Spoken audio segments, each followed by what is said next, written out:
అసలేంటిది అస్సలు బాలేదు. చూసారా మీరిది?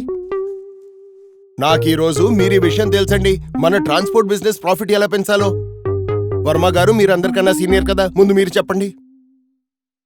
అన్నీ ట్రై చేసి చూసాం కదా సార్. ఆఫీస్లోని ఎయిర్ కండిషన్స్ అన్నీ తీసేయండి. దీంతో మనం సరిపెట్టుకుందాం. Good idea. Singh Sahab phone వదిలేయండి, మీరు కూడా ఏదైనా చెప్పండి. సార్, మనమంతా కారు బదులు సైకిల్పై ఆఫీస్కి వస్తే అందరూ ఆరోగ్యంగా ఉంటారు, ఇంకా కంపెనీకి డబ్బు ఆదా అవుతుంది. సార్, మీరు మా అందరి సాలరీ సగం చేసేయండి.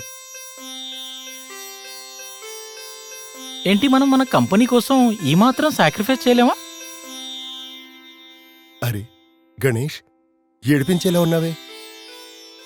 మిస్ట్రియా, మీరు ఏ ఐడియా చెప్పలేదు? సార్, నా ఐడియా చాలా సింపుల్. ట్రక్ మార్చండి, విధి మారుతుంది. అంటే ఇది చూడండి సార్, మహీంద్రా ట్రక్ ఇస్తుంది అన్నింటికన్నా ఎక్కువ మైలేజ్కి గ్యారంటీ. వీళ్లు గత 10 ఏళ్లుగా చెప్తున్నారు ఎక్కువ మైలేజ్ లేదంటే ట్రక్ రిటర్న్. ఇప్పటి వరకు ఒక్క ట్రక్ కూడా రిటర్న్ రాలేదు. చాలా కేసెస్లో మహీంద్రా ట్రక్ 10% వరకు ఎక్కువ మైలేజ్ ఇస్తుంది. అంటే మొదటి రోజు నుంచి ఎక్కువ మైలేజ్, ఎక్కువ సంపాదన, ఇంకా ఎక్కువ ప్రాఫిట్. అందుకే నేనన్నాను, ట్రక్ మార్చండి, విధి మారుతుంది. Good idea Riya. Mahindra truck and bus, ఆలోచన మార్చండి, విధి మారుతుంది.